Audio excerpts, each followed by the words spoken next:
Why, hello, everybody, and welcome to the Truly Odd podcast, where we bring you the latest in game news and movie news.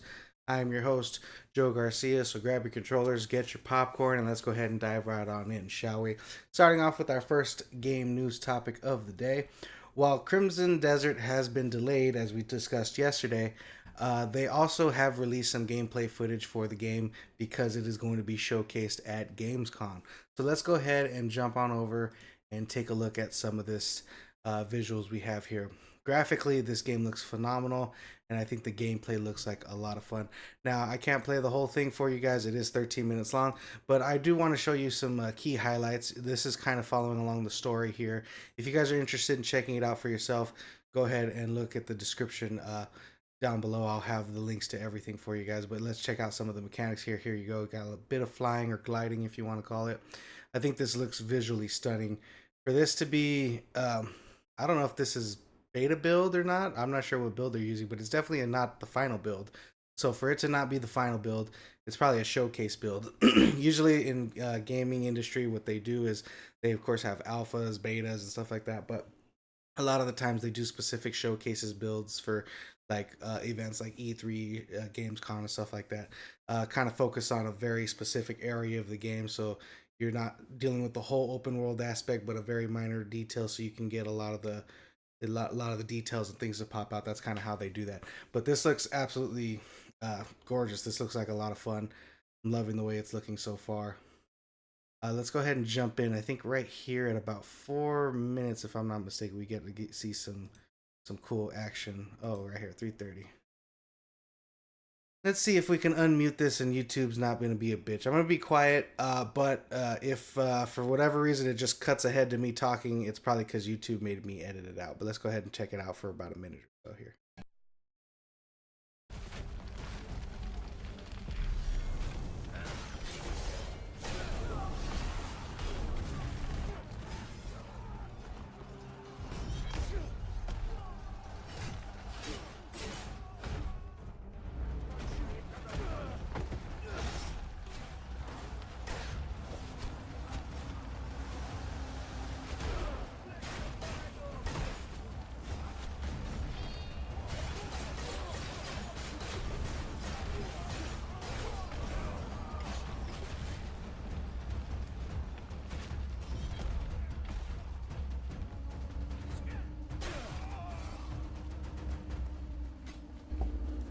Now I know they keep cutting ahead, but as far as what I'm seeing here in the combat, it's flowing very nicely. I love the amount of enemies.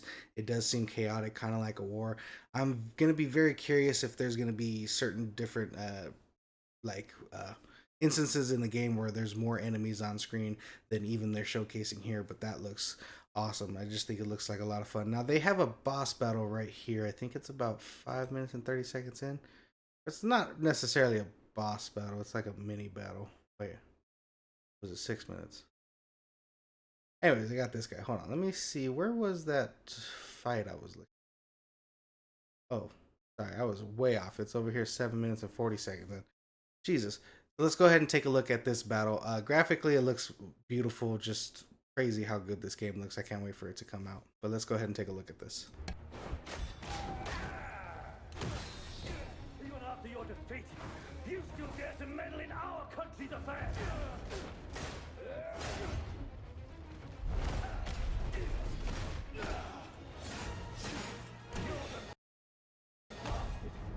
You should worry for your own land!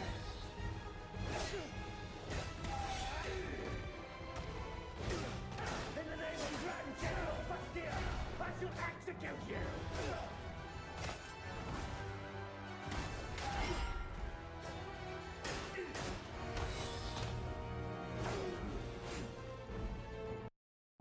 Sadly, with all that music, I'm probably gonna have to cut that out, but we'll see what happens.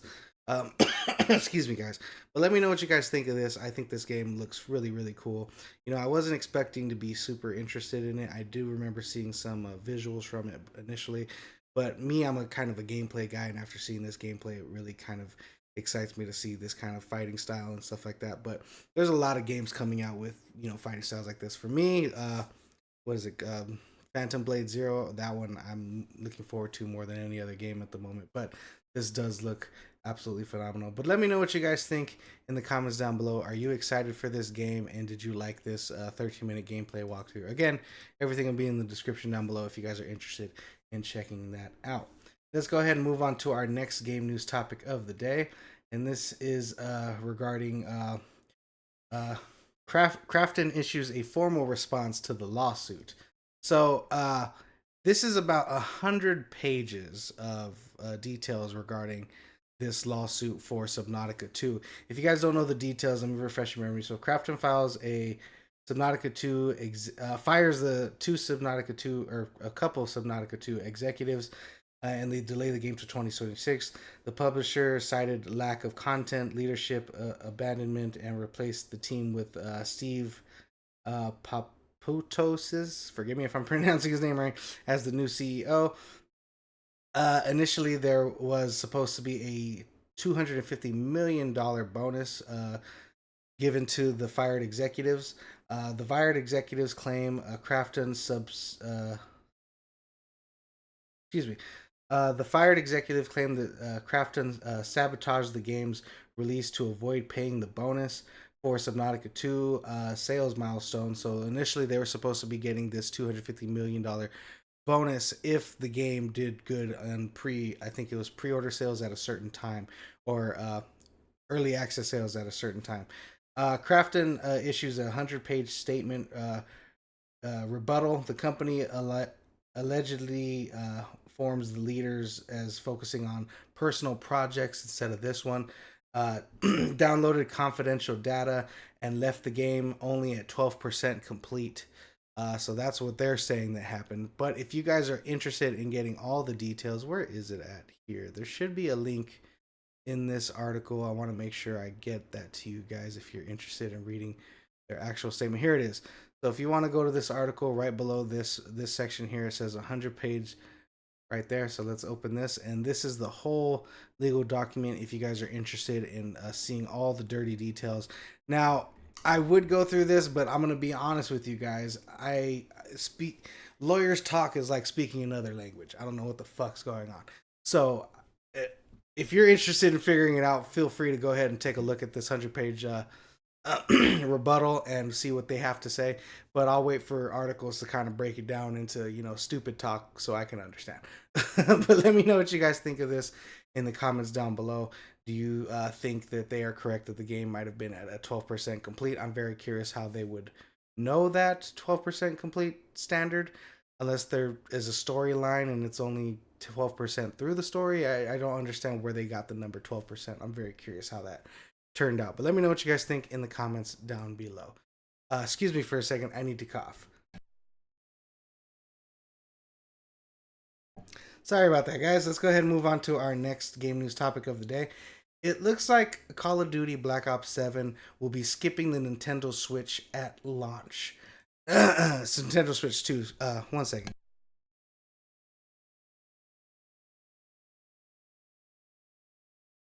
My apologies again. Anyways, let's go ahead and take a look at this.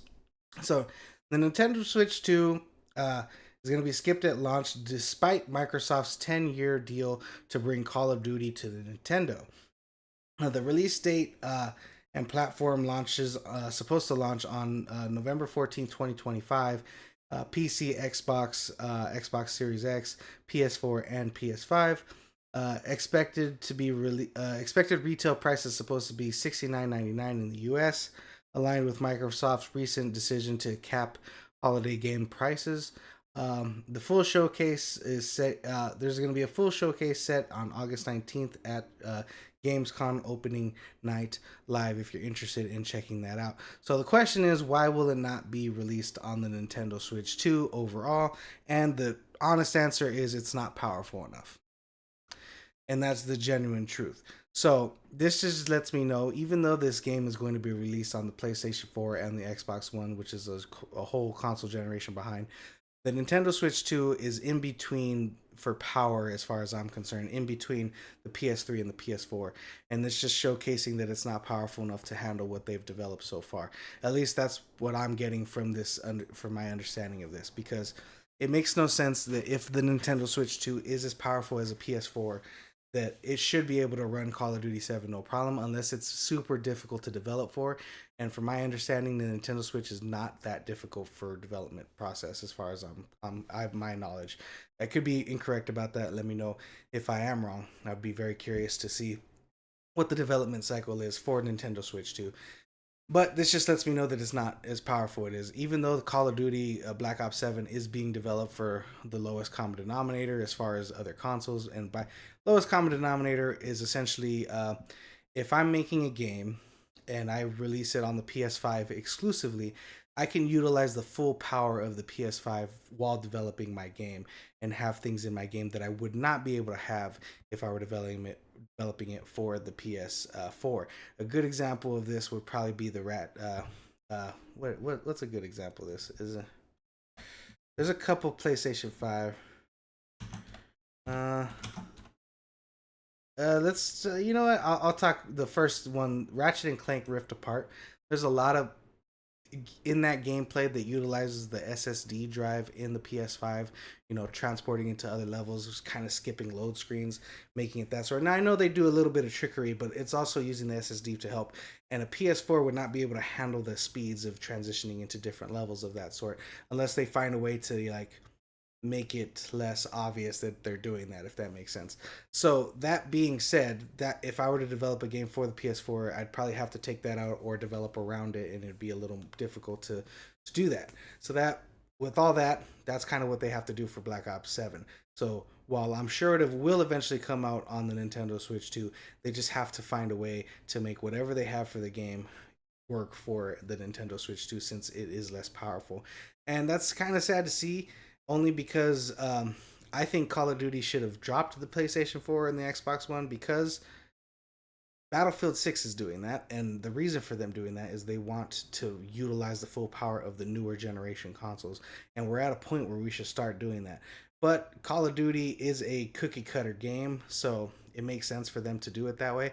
Now, I was in love with the Call of Duty franchise, but over the years I've kind of fallen off, and hopefully they can bring me back with some games like Black Ops 6 and Black Ops 7.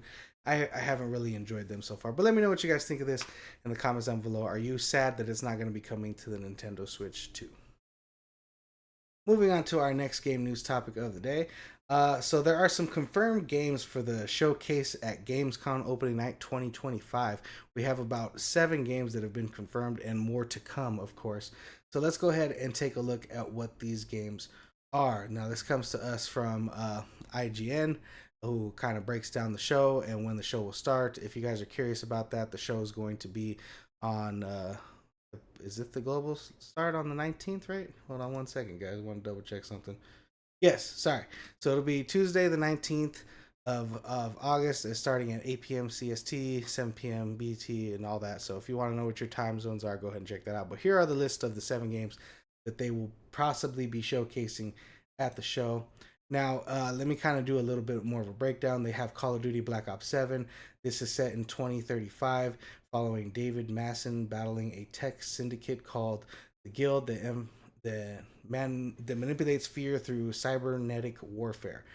And then we also have Resident Evil Requiem. FBI agent Grace Archcraft uncovers a bioterror mystery tied to her mother's monstrous transformation. Decades after Recon City. Forgive me, guys. I am dyslexic, so it takes me a while to read some of this. Ghost of Yotei. Ronin Atsuwa becomes a vengeful spirit to hunt the Yotei 6 in a vocally rich tale set in 1603 near Mount Yotei. And then we have, of course, I'm not going to break down all of them, but I just want to give you guys some of those ones. We have Ninja Gaiden 4, The Outer Worlds 2, and then Silent Hill F, which is set in 1960s Japan. Hinaka Shimuzio, forgive me if I'm saying that right. Shimuzi faces grotesque horror and brutal secrets in a haunted town of Ebsagakoa. Damn, I'm saying that horribly. I'm going to move on from this. Anyways, World of Warcraft Midnight, Black Myth Wukong, there's rumored to be DLC for that, so we'll see how that pans out for this showcase, and Lords of the Fallen 2. So if you guys are interested in any of these games, go ahead and check out that showcase when it's going to be shown on next Tuesday. Hopefully, we'll be able to cover the entire thing. It is going to be at 11 p.m., so I will probably be recording my episode then. So it will probably discuss what was showcased on Wednesday of next week on the not the 12th. What day would that be? That would be on the 20th. Jesus Christ. Anyways, moving on to our next game news topic of the day. And our next game news topic is the Xbox Series. The Xbox servers are having problems currently, causing major outages that are affecting some console users. If you guys don't know, and if you guys aren't Xbox fans, here's what's going on. They're having party feature down. There's party features that are down on Xbox Series S and Xbox One. Users are experiencing issues with invitation messages and party management due to major outages affecting five services. Gameplay is unaffected currently. Multiplayer, single player, Xbox Store access, and Game Pass streaming remains functional. Battlefield 6 beta is still open to play until August 17th, so if you're still playing on Xbox, you don't have to worry about that. Xbox engineers are working to restore servers. No cause has been discussed, but the outages are quite not uncommon in the console space. Outages do happen, repairs are needed for service, so this makes a lot of sense. But yeah, if you did not know, now you do. And yeah, guys, that does it for our game news topics of the day. We're going to go ahead and move on to our movie news topics. And our first movie news topic of the day is we have the Home Alone director, the original Home Alone director, says that reboots are a reboot is a mistake and the movie should be left alone. Let's go ahead and take a look at this Variety article here. So, a quick breakdown and summary. Excuse me. Chris Columbus opposes a reboot. The original director says trying to recapture the 1990 magic is a mistake, calling the Home Alone a very specific moment that should not be revisited. On Hot Ones, Macaulay Culkin joked that the Home Alone 2 was a better movie because he got a higher paycheck, which is a pretty funny thing to say actually. And of course, he got merchandise royalties. Disney's 2021 reboot flopped as Home Sweet Home Alone received harsh reviews. Critics calling it sluggish, mean spirited, and lack of original charm. So, if you guys, the reason I'm curious and the reason I wanted to talk about this today is because I'm very curious why Chris Columbus is coming out after there have been multiple Home Alone reboots and now he's saying something. This just makes me think that they're currently trying to reboot it again and probably have been in contact with him and probably try to discuss with him to come back and possibly produce or direct. And that's the only thing that makes sense to me because otherwise, what is the point of bringing up Home Alone? Maybe because I know it's coming up on its 35th anniversary, but that just still makes no sense to me why he would bring it up. And we've already had reboots, so why wasn't his statements before then? So there's just a lot of questions I have, and the reason why I wanted to bring this up is seeing what you guys thought about this. Do you think he's just saying this because they're planning on another reboot, or do you think it's because it's the 35th anniversary and he doesn't want to see the Home Alone name be demolished more than it already has with these movie reboots like Home Sweet Home Alone? Let me know what you guys think in the comments down below. Moving on to our next movie news topics of the day. Looks like Jessica Alba has sold a pitch for a rated R female ensemble comedy to Netflix. There are no current plot details, but the project is stemmed from an original pitch from an idea that Jessica Alba had while attending business retreats when she was doing her entrepreneurial work. Let's go ahead and read about this. A new rated R comedy is in the works. Jessica Alba and Tracy Nyberg, forgive me if I'm saying that wrong, will produce and star in female ensemble comedy inspired by Alba's real life business retreats. Madison Vandenberg is writing the script.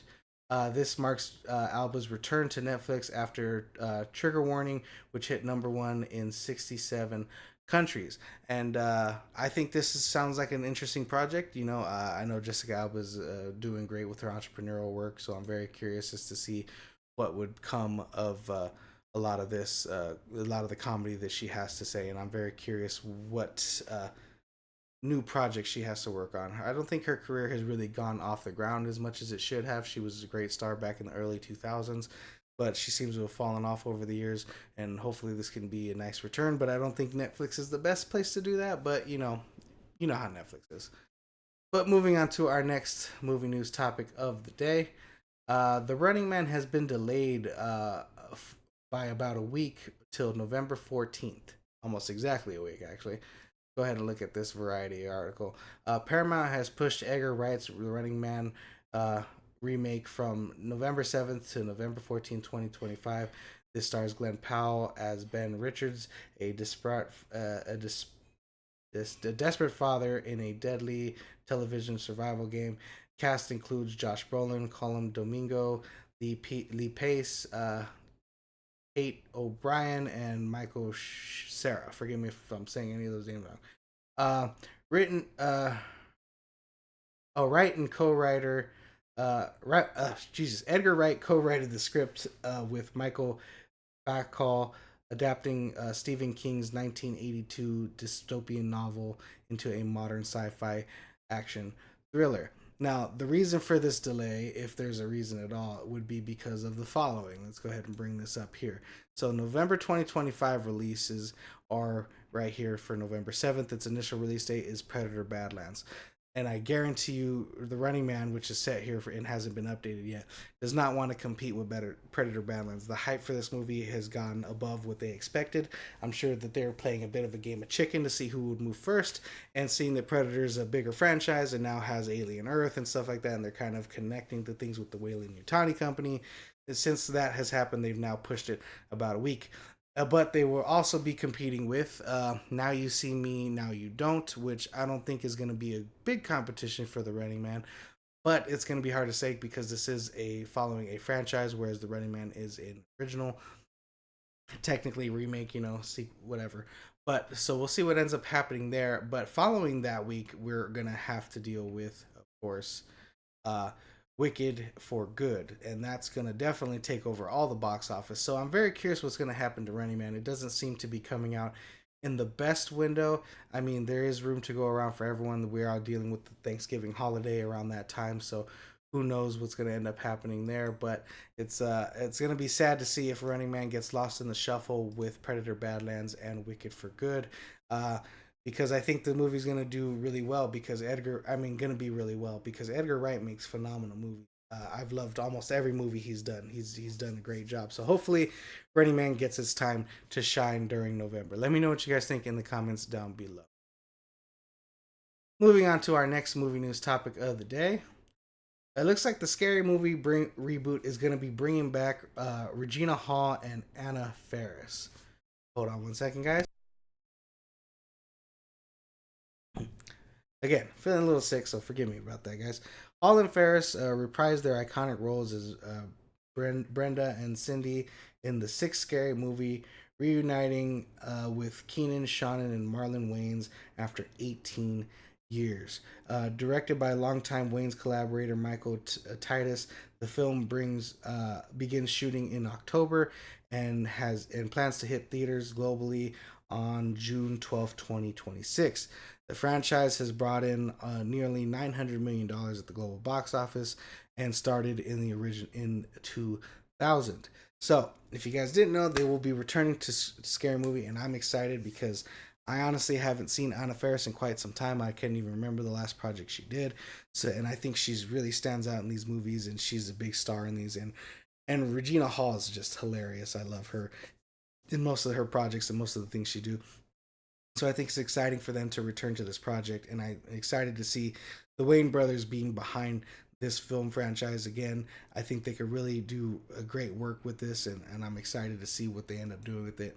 And I'm excited to see Scary Movie return because I feel like this year is a good example of returning to parody comedies because we just had Naked Gun, which I think was hilarious. So to see that continue on with the new horror movies, and we have so many horror movies to make fun of. We got the Return of Scream, we have The Conjuring, we have the what is it, the Insidious movies. There's the Nuns. So there's a lot of more recent horror movies that they can pull from. Weapons just came out. We can make fun of that as well. So it's very exciting to see what they're going to end up doing with this franchise and what movies they're going to make fun of and what callbacks we'll get. So let me know what you guys think. Are you excited for Regina Hall and Anna Faris to return to the Scream franchise or scary movie franchise? My apologies. Moving on to our next movie news topic of the day. It looks like The Boys is getting a prequel series, which I had never heard of, called excuse me, Voight Rising. Voight. I think I'm saying that. Voight Rising, anyways. And we now have a picture of some of them in their super suits. Let me know what you guys think. Am I saying this wrong? I probably am, knowing my dumbass self. But anyways, let's go ahead and take a look here. Amazon Prime Video showcases the 1950s era design for Voight Rising, starring Jensen Ackles, Manson Day. Forgive me if I'm pronouncing these names wrong, by the way. Will Hutchman and Elizabeth Poise. Yeah. The series is a twisted murder mystery exploring Voight's origins as Soldier Boy, early exploits, and Starfront's past identity as Claire Voight. Paul Golgans serves as the showrunner with Eric Kripke producing. Excuse me, guys. So I'm excited to see some more stuff from the boys. I've loved the show so far. I've even loved the spinoff show. Oh my god, what's that damn spinoff show called? Where they're in college. Jesus Christ, it's gonna bother me again. See, this is why I love doing this, because it shows you. This is why I say stay true, be odd, guys, because we all make mistakes. We all say dumb things, and I just happen to record it and put it on the internet so people can make fun of me. Gen V, there you go. There we go. Anyway, so I love Gen V. I love the boys. I think this franchise is awesome. So to see some more stuff from this is making me very excited. Even though that even though it's not going to be including the typical people we're used to, just seeing things in this world is exciting to me. So hopefully we can continue to get Gen V and more of this franchise as we go along. But let's go ahead and take a look at some of these pictures we got here for this casting. Here we got Soldier Boy. Looks pretty awesome. Loving the suit. This is who is this? This is Bomb Sight. I've never heard of him, but he looks awesome. Love his outfit. Very 1950s. Looks pretty cool. This gentleman is Torpedo. Getting very sailor vibes, undersea. I wonder if he's kind of like the Deep, but called Torpedo instead. And of course, we have Private Angel here. Really cool outfits. Things look great. I'm excited to see what comes of this series. But let me know what you guys think in the comments down below. Are you excited for the continuation of the boys, even though there's going to be spin-off franchises? Let me know what you guys think in the comments down below. Let's see here. And yeah, that's a wrap for today's episode of the Truly Odd Podcast, guys. Thank you so much for joining me. If you like this episode, please like and subscribe. And always, guys, remember, stay true, be odd.